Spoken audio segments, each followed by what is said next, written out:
Hello and welcome to the Keto Man's Club podcast. We're glad you're here, where each week we talk about men's health and lifestyle. We do so with the foundation of the ketogenic diet and lifestyle. If you don't know what keto is, stick around and you'll find out. The podcast will bring you real, honest fun. Each week we strive to uncover the tips and tricks that you can use in your everyday life to maximize your overall health. Find the clearest path to becoming the best version of yourself that you were meant to be.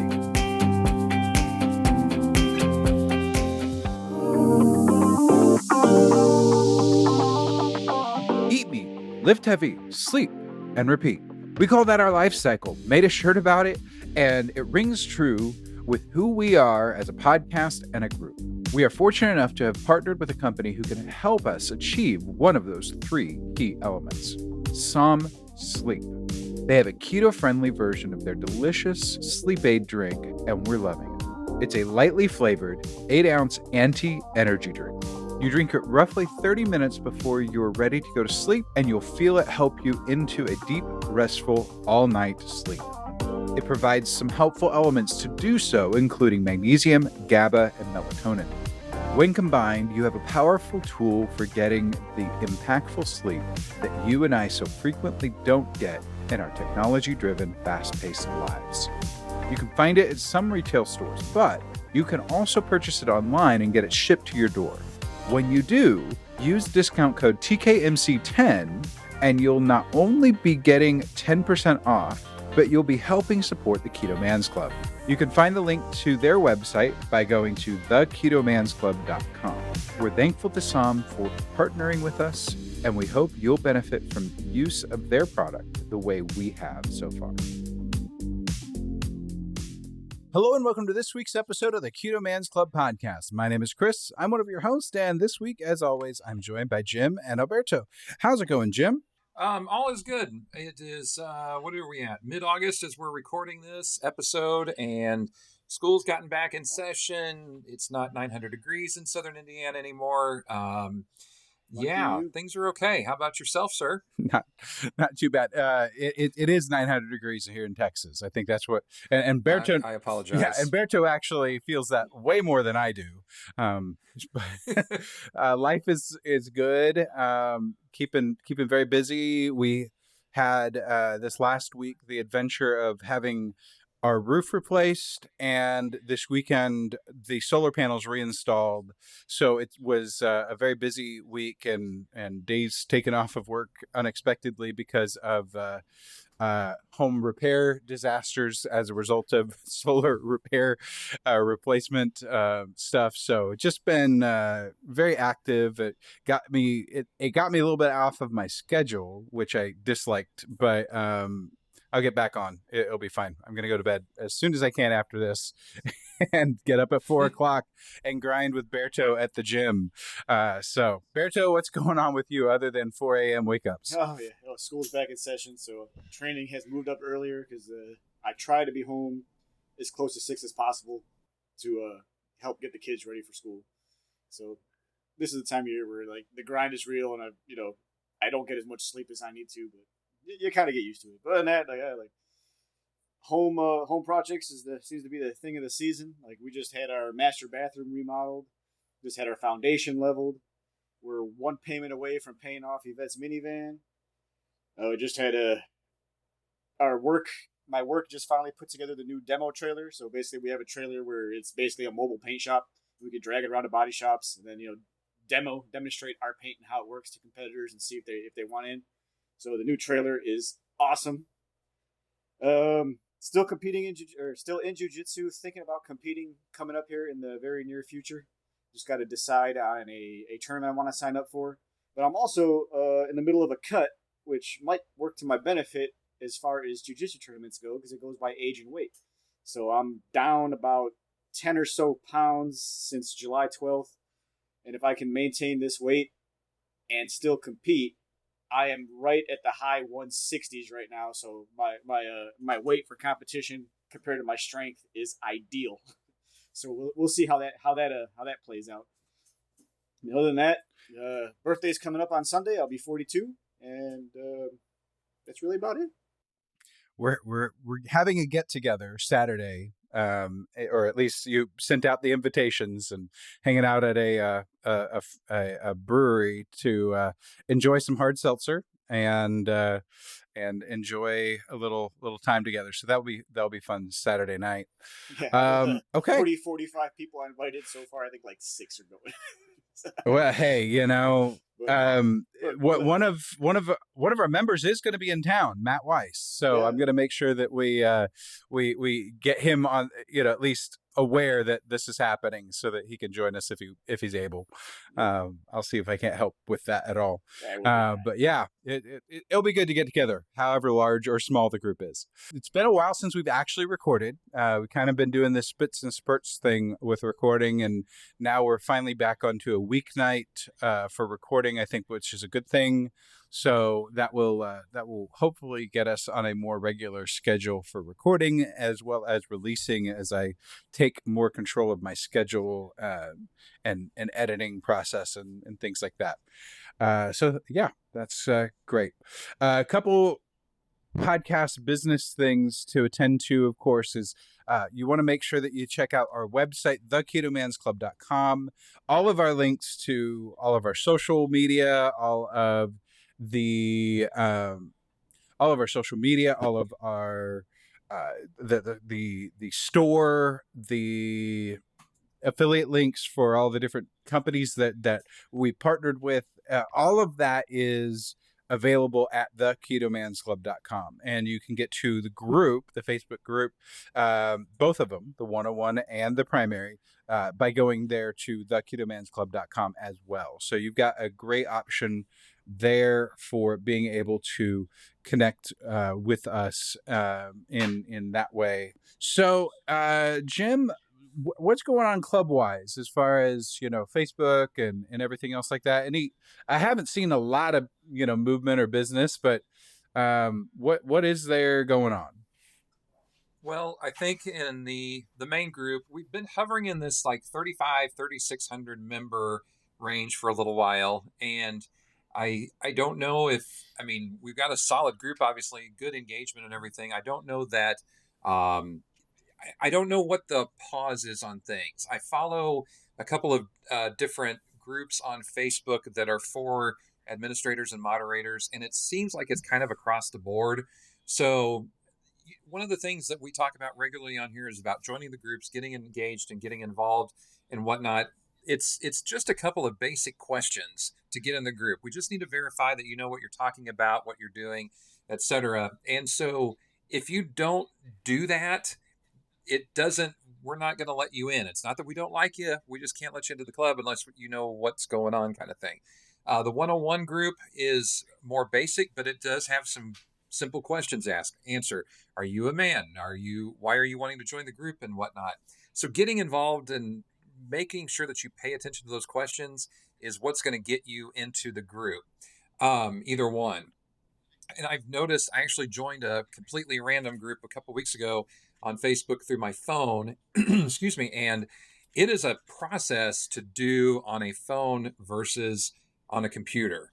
So I say all of this with the idea that, just pay attention. If it says that there's a couple questions to answer, please do so.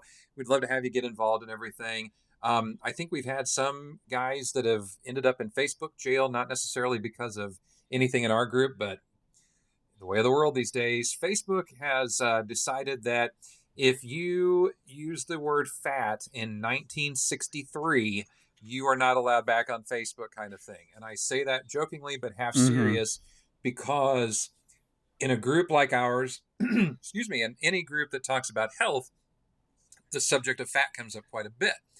And it is apparently a word that gets flagged by the Facebook monsters out there, because it's all computer generated and whatnot. Nobody's scanning through and reading everything, I don't think. And it causes problems. Yeah. So there's been some of that over the last several months. And it's, again, not just with our groups and whatnot. So I say all of that with the caveat that, hey, we're still around. We still want you to be involved in everything. Just know that sometimes those Facebook bots are reading things and do not understand sarcasm, do not understand the intent with which a comment was made. And all of a sudden, oops, you're out for 3 days or whatever. So that's the rundown on life and whatnot. But the 101 group is growing very, very well. I think we're up to like 1,200, 1,300 guys in there. So for being a little over a year old is pretty awesome. So having 5,000 guys between the two groups, between our page for the podcast, between our Instagram and whatnot, I'm not too concerned about the coverage that we've got out there. Yep. It's a pretty good group. That's my rant and ramble and raving. That's your Jim's. There's not even a good word for it that starts with a J. So yeah, there you go. Well, there you go. Yeah, that's good. Okay, well, let's jump into our shout outs of the week. Berto, let's start with you. Shout out to anyone who's going through the struggle right now. It's very stressful times in this world, and it just seems to be getting worse and worse daily. So if you're doing what you got to do to maintain, a shout out goes to you, and that includes the one and only Yogi Parker, who's back in the truck and sticking to the game plan and doing what he does best and doing what he's really good at, and that's sticking to keto, creating what appear to be outstanding meals, all while driving a semi-truck, and part of that also goes with, man, if he can do it while driving a semi-truck all day, pretty much anyone can. Yep, I agree. I'm going to shout out one of our 101 members, Oscar Penida. And he posted a couple days ago, 1 year apart, keto and regular exercise, 100% does wonders, he says. And it shows one picture, and he's kind of that skinny fat thing. Like, he's not like big bellied or anything like that, but you can tell he's got a lot of fat hanging out both in the chest and the waist, and he's letting the keto nipple free and all that type of stuff. So you can see there's fat that can be lost. And then you go to his second picture where he's finishing up a triathlon, it looks like, and he is just cut to shreds, and he's in our beginners group. We need to upgrade him because he's doing an awesome job, whatever it is that he's doing. So, Oscar, good job to you. Excellent work. And thanks for sharing to encourage people that they can do it too, that they can get in there and get things done. Jim, how about you? My shout out is going to Brett Yo. And Brett is, I don't believe he's actually in either of our groups, but he is one of our followers on our Instagram. And this guy, he's 37 years old. At his high weight, he was 623 pounds, and he has dropped 213 so far. So he's still a big guy, but he has made huge progress. About a month ago, he was on our buddy Mike Gorman's show. So he's just rocking it out. And if you go to our Instagram, you're going to see all kinds of stories like this. If you look through our followers, I guess is what I'm saying. And this guy just is awesome. So doing a little bit of cross promotion here between the Instagram for Mike Gorman, but also for this guy who's dropped 200 pounds and is just keeping on. That's pretty remarkable. So kudos to Brett Yo.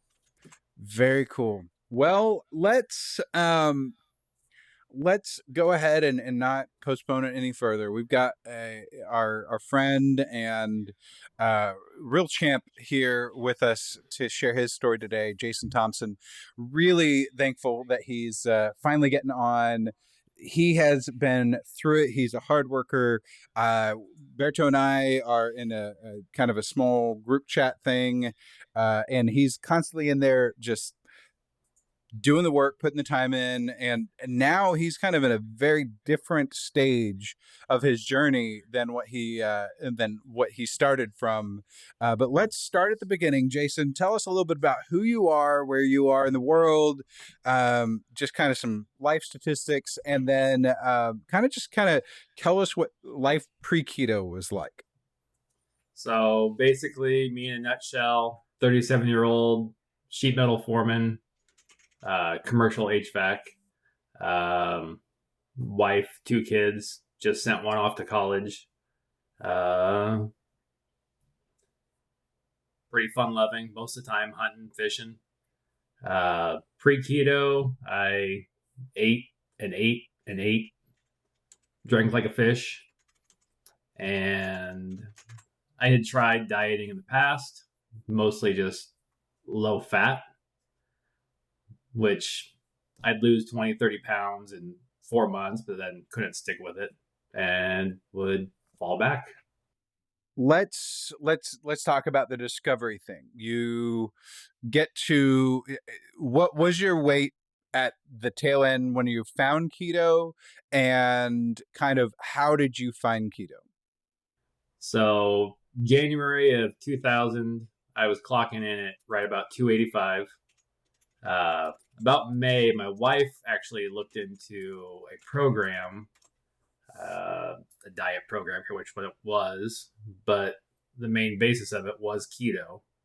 I had heard about keto before from people I had worked with that had moderate success, and I honestly didn't have anything to do with it, didn't want anything to do with it.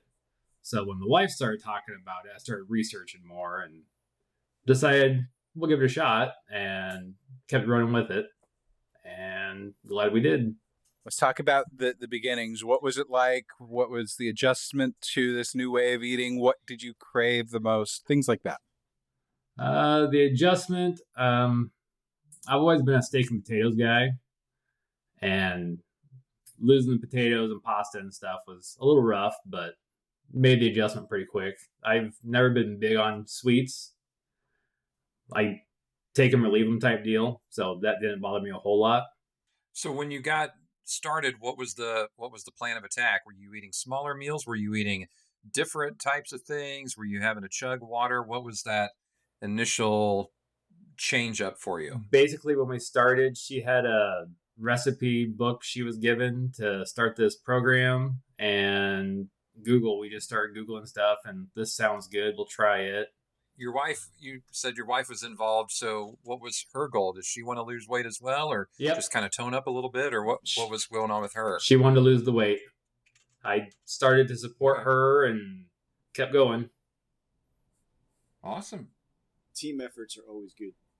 Yes. So you said you were up to 285, was that right? Yep. How tall are you?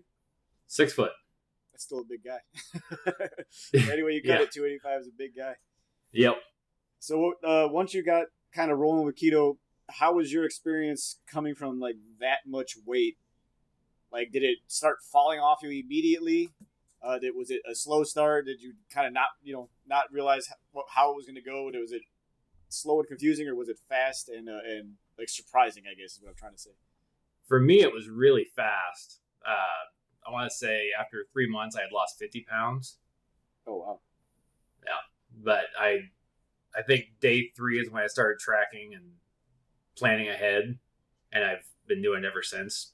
Every night I sit down and get into my tracking app and set up the next day.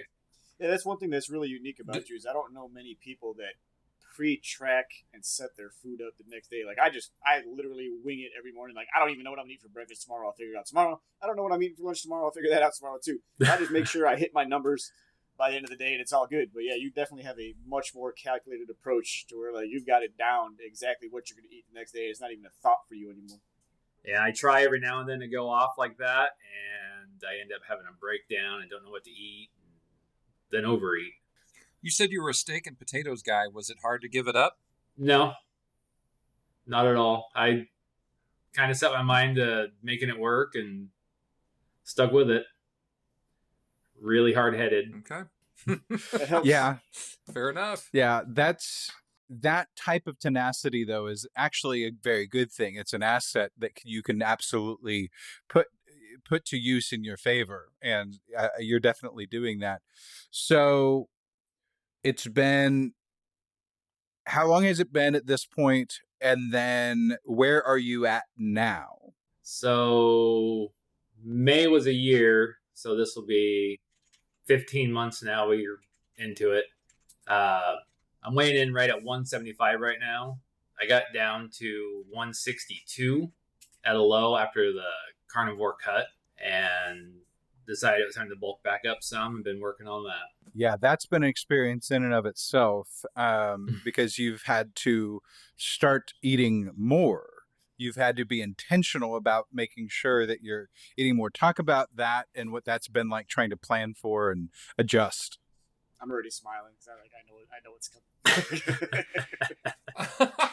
So I want to say at the end of my reverse off the carnivore cut, I was about 2,700 calories and 190 fat, 190 protein, and I was still losing. Low of the cut, I was down to the 1,750 range. Currently, we're just over 3,000 calories, 220 fat, 220 protein, lifting 2-3 times a week, 10,000 plus steps a day, plus working manual labor for 8 hours a day. Let me call that out. 10,000 steps a day plus working a manual labor job. We're not that included. Yeah, included. Well, it's still it's a massive amount of steps per day. Yeah. That's but still it's a lot. You've shared some of your activity tracker, information. It's like, man, he's out there rucking with his wife and hiking, and so it's been a lot. So you are seeing results now, though. You've regained weight, as you said. Yep. Have you found that easier or harder than losing the weight? Oh, probably a little harder to gain now with being as active as I am. And the fascinating thing about you, and I'll mention it, you can comment on it, is I believe just from the pictures that you shared with us that you're no higher than 10-12% body fat, and you're up 13-ish pounds, eating an obnoxious amount of food, but you stayed about just as lean as you were at 162. And I don't think you grasp the holy grail you're eating out of right now. But you are definitely in an odd spot where keto obviously clicked with you. It seems to have completely reversed and repaired your metabolism. And you are, how old are you? 37. So your metabolism is on fire now, probably more than it's ever been in your whole life. Yep. And you're just nothing but reaping the rewards. And tell us what one of your refeed days look like, because your obnoxious current macros are sometimes not enough. Oh, they're between 5 and 6,500 calories. And how often are you doing that? About once a week. What do you eat? What? What doesn't he eat is the question. Supper tonight weighed almost 700 grams. 90% burger, some eggs, pork rinds mixed in, and some pickles for my sodium. Okay. And you got also at 6 foot and currently 175. That's still pretty skinny for 6 feet. I mean, you got a good size to you, but you could still stand to gain another 10 and still look phenomenal. Like you said, the pictures that you've been sharing, your arms are growing, your chest is growing, and it's pretty spectacular to watch from the sidelines. Thank you. So, how much water do you drink? 150, 200 ounces a day. Okay. Yeah, and another 80, 90 of coffee. That's how that metabolism, that's the fuel right there. A lot of coffee. A lot of coffee. Yeah. I need to probably drink the coffee and do the same. But let's talk about family a bit, because your wife's been on board with this, but you've had your own little struggles, and we don't have to go into we know some of the details, but you don't have to go into the nitty gritty, but you've had some struggles there too, with the family. Share as much as you're willing to about that. 2 years ago, my daughter decided to go vegan. She just wanted to support animals' rights or something. She has recently, before going off to college, she started introducing dairy and eggs back in, though. She started to see the benefit of those through talking with her about it. So that was a good thing. The son, he's just normal kid eater. When he eats, he kind of has a little issue with having to be told to eat, when to eat. He's 15, so teenage lazy kicking in on that too. Well, he's got the benefit of a teenage metabolism. So Yep. Yeah. And I mean, it's been no secret. I've told everybody about this before, but my wife was a vegetarian. She went vegetarian after we met, and she was a vegetarian. I want to say it was 14 years. So she stuck with it. So it wasn't a phase for her. And it was the same thing. It was about the animal rights, and and there was an awesome point in time where like I was a carnivore and she was a vegetarian. So the running joke was our shopping cart looked perfectly normal. It was just all one side and all one other. Yeah. But then, like, and for her, it was the whole animal rights thing. So, we actually had a good conversation about it. We talked about it. And so, the solution was like, well, okay, what if I find a private rancher and I start getting our meat from a private rancher where it's ethically raised and ethically slaughtered. And, there's none of that commercial bad things that you hear about going on. And she said she would try it. And so, I hunted one down, bought myself a quarter steer in a deep freezer and loaded it up. And she said she was going to give it a shot. And she's been going strong for a while now. And she's not keto. She's not carnivore. She's definitely low carb. She's actually partaking in this current cut with me. And shout out to my lovely wife, Yvette, because she's shedding weight. She's down, I want to say 5-6 pounds. And it's showing like the measurements and the weight definitely do not line up with her. But she's sticking with it, doing her thing. And she's doing really, really good. So it's like, you gotta find your reason, find how it's going to work for you, stick with it, and rock on. So. Berto, I love how you said that you had to hunt it down and give it a shot, but it was ethical. Hey, the only other funny thing I heard is any animal that's dumb enough to hunt with a hammer, you have every right to eat. So, Jason, you said earlier that, you were a meat and potatoes guy. You were at 285 at one point, but you obviously doing physical labor and whatnot. So were you a big kid? Was 285 kind of the norm kind of thing, or did that come on later in life? Since about 7th grade, I hit a growth spurt, and I was 250 plus all the way through middle school, high school after that. Just always been big, just always told, you carry it so well. Oh, you're big boned. Yep. All the stuff you hear. My dad on my 13th birthday put an ad in the paper, like in the classified, so not a full-blown ad or whatever, but and he kept that in the kitchen, in a kitchen cabinet door. And at 13, I was 5'11 and a half, 175. Like that's a normal man kind of thing. So I miss those days. But we'll get there. We're working on it. We'll get there. So, Jason, what specific resources did you find really gave you, maybe not necessarily like the recipes, but the understanding that you needed on how to properly formulate a ketogenic diet and things like that? Oh, I got to do some thinking back on that one. It's been a while. I want to say I read some Dr. Berg stuff and probably on Keto Mojo too, because the wife ordered some monitors from them right off the bat. And just Google in general, just keto, how to keto, what is keto, what's keto approved, what's not keto approved. Kind of just stuck with the meat side of it. Some veggies and stuff, a lot of cheese, of course. Were there things that were hard to adapt for you in the diet, things that you really enjoyed, really liked, that you wanted to try and find on the keto side of things? Cauliflower interested me. That's not a sentence a lot of guys say, I'll be honest. Yeah, it just clicked. She'd tried something like that before. When I was doing low fat in the past. She'd done like some cauliflower tater tot deals. They weren't too terrible, and she'd done pizza crust back then too, and it turned out okay. So I got a question for you, and I know it kind of bounces around a little bit, but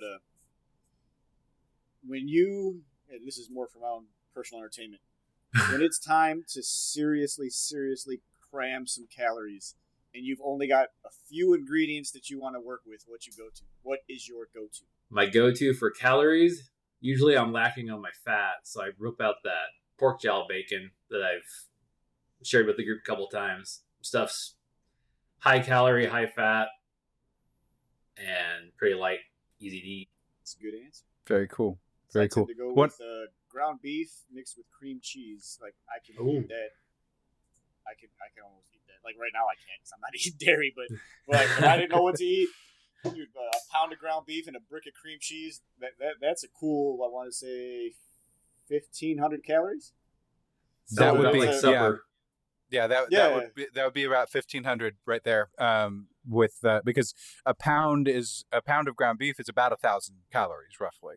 Yeah. If it's 80/20. So, you can tell I'm tracking too because I know these things off the top of my head.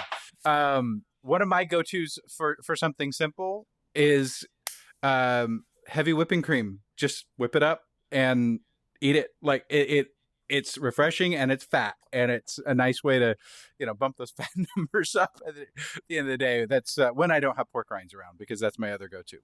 Do you follow a recipe for that, or do you literally just whipping cream? I literally just whip whipping cream. Sometimes 'Cause, I'll add a little bit of powdered erythritol and to it to give it just a little bit of sweetness. That also helps with binding. Like that helps it like have some solidity to it, but it doesn't take much. I just break out the hand mixer and just. I was gonna say, shout out to Keto Evangelist Kitchen. Look up Mandy Pagano's whipped cream recipe. She throws a little bit of gelatin in there. Ooh. And a tiny, I want to say it's a little bit of vanilla, just enough vanilla, so it gives you that serious cream consistency and a really good flavor. I'll find it later and I'll send it over to you guys. Okay. Yeah, that definitely and I will actually do that. I'll put a splash of vanilla in there every now and again too, to just give it a little bit of something other than the cream. But I didn't add that earlier whenever I needed some fat, and just put just a little bit of powdered erythritol in there, even though should be laying back on those things a little bit won't hurt too much. And that was my last thing to eat for the day. Okay, yeah. So let's talk about what. And I break this question out every now and again. So and this is one of those questions that I like to see what it will bring out. So Jason, with where you are now, knowing what you know, what would you tell yourself 3, 5, 10 years ago that you wish you knew? That I could get smaller than I thought I could, and I'd feel a lot better doing it. Yeah, that there was more available, that there was more possible. Do you think that you had given up on yourself? Is that part of why you had kind of just like gone with the flow? Not necessarily given up, but okay. I was going in spurts. I'd go about a year and go back to the low fat deal again, and I don't know. I think having the wife join me or me join her has really helped push both of us. So I could totally see that. Is your wife where she wants to be just yet? Not quite. I don't think there will ever be another answer than that, to be honest, regarding like any woman in general. Well, yeah, but if we're being honest, us guys are the same way. Just like Jason, he got all the way down to like this low, and he's like, "I feel horrible." Oh, we need to talk about that. I feel horrible. I need to do something else. Talk about the role, the warning signs, number one, and then number two, how you've treated things like these mood swings and the things that you've dealt with, and these what have to be massive caloric cuts for you. So the low part of the carnivore cut, I was 1,750 calories. That's 3 weeks. I thought I had it going real good. And I think it was in the chat. I had said something week 4. I believe it was Berto that said, "Dude, it's going to hit, and it's going to hit hard." And I was like, whatever. No, week 5, it hit hard. I totally crashed. Mood, energy. I was lifting 4 or 5 times a week before that through the cut. And then I didn't want to get out of bed. Depression set in. Just wasn't in good shape. I ran the low part of the cut without refeeding, and finally learned about refeeds as I was coming back up on calories and started adding those in. It seemed to help quite a bit. And then electrolyte supplementation, I wasn't doing enough of that, and now my electrolytes are about like my calories really high. I was gonna say, Yeah, you're borderline in absurd. you're Berto's world in that regard. Yeah, like 3 tablespoons of salt. Just eat Oh it. no, yeah. And it was. So I didn't yeah, bother to measure this year, but last year in the heat of the summer, I was going through about a pound of salt a month, and I'm sure with your activity level and what you're doing, it's if you were to actually measure it that way. And the only reason I was able to measure it that way is because I had a 10-pound bucket of Redmond salt, and 5 months into the year, it was half gone. so I bet like if you were to measure yours, I'm sure it's pretty high up there as well. I'd have to look at when I got my 10-pound bucket. It's about half gone. Yep. So the refeeds, just to circle back to that, basically 1, maybe 2 days a week, you would just like eat until you just couldn't eat, right? Or was it more controlled than that? I was a little more controlled. I was looking for 1,000 calories, about roughly what I was looking for, which adding 1,000 calories is still quite a bit to add to where you've been at and what you're doing currently. Yeah. But you were seeing almost immediate mood lifting, like hormone balance, balanced out, like all that stuff, right? I believe so, yeah. I think that's a good point for anybody that has been doing a sustained caloric deficit for a long period of time. Anybody that's been trying to lose weight, that's been, maybe potentially under eating. It doesn't really have to do with starvation mode. It actually has far more to do with hormonal balance and things like that. And it's important to make sure that your body knows that it has the resources that it needs to be able to make the things that it needs to. Otherwise, it's not going to actually do it. And when you get as lean as you were at the bottom of the cut, there wasn't much fat, which is where most of our testosterone, all of that type of stuff comes from our fat. Usually the visceral fat that's in our body, if there's not much of that, it can't create it. And so you have to refeed that. You have to pull that back in and intentionally do more than just energy. You need it for the hormones too. So just to bring in the science a little bit into that, it's not just about what you're feeling. It's also what your body's doing with it and those hormones. So that's important. Yeah. Berto, anything else that we need to hit? Well, I was just going to add to what you just finished saying is that, like, last year during my cut, I barely ever did any refeeds. Like, I would have ate maybe, like, 100 or 200 extra calories of pork rinds, and I considered that a refeed. And I rarely did that. So this is my second year running the cut. I'm being a lot more liberal with my refeeds, and on refeed days, I'm allowing some vegetables just so I can bury them in fat to get more calories in. And the funny thing there is, currently, I am just about as lean as I got last year, and I still have 2 more weeks to go before I start reversing out. So it's going to get pretty interesting here. And through all this, surprisingly, it's probably because of the refeeds. My gym performance has still been really, really, really good. I'm not like last year around this time that I talked about before. Like I thought I was like ready to die. Like in the world, it was just like the worst thing ever. Like you were saying, like, everything sucks. Everything makes you angry. And you're just sticking to these macros. It's not enough. But this year, I'm at the exact same level I was last year. And this year, I'm chill. Like, everything's going great. It's kind of freaking me out. Yeah, it's definitely treated you well this time around. And I think things like refeeds and the fact that you had a very good experience, that your lean bulk was very lean. So over the non-cut period of the year, you really stayed extremely lean already. So you started at a really good spot, a better spot than you did last year's cut. And we're seeing good results. Good results. Okay, well, let's start winding this down. Jason, we know that you're on the in the Facebook group and on Facebook. Are there any other ways that people can connect with you online, whether it be Instagram or some other social platform? Oh, I'm on the Discord. Yep. About daily, and I do have an Instagram. It is jtom_keto carnivore_adventure. I just changed it from something different, and yeah, Hey, it works. That's where we it's a are. long one. I'll have that in the link. I'll have that as a link in the show notes, so that won't be a problem.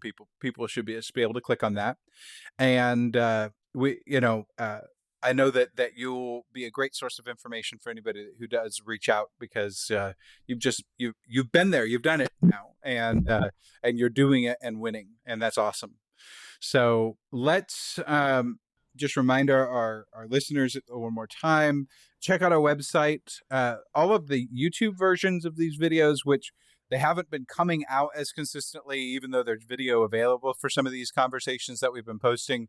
I plan to post the video versions eventually. It just takes more time and energy to prep the video than it does audio. So I've been defaulting to audio and whatnot. So I hope you understand. But for any video versions that do get aired, they get placed on our YouTube channel. You can get access to those on our website, theketomansclub.com. All of our podcast audio is there on the website, and you can get links to the major websites and podcast tools there on the website as well. So lots of great access to connectivity with us there on the website, theketomansclub.com. You can also leave us a voicemail if you want to. Say you're in the middle of a half marathon and you feel like, expressing yourself. You can call 512-518-6161. Leave us a voicemail. We'd love to hear from you. And then you can also email us at ketomansclubpodcast@gmail.com. So we're out there. We've got a lot of different ways, and we'd love to hear from you in any way that you would like. Well, Jason, thank you so much for joining us. Any other last words, anything we didn't cover that you want to get in right before we shut down? I don't think so. Steaks over shakes. Yep, steaks over shakes all day long.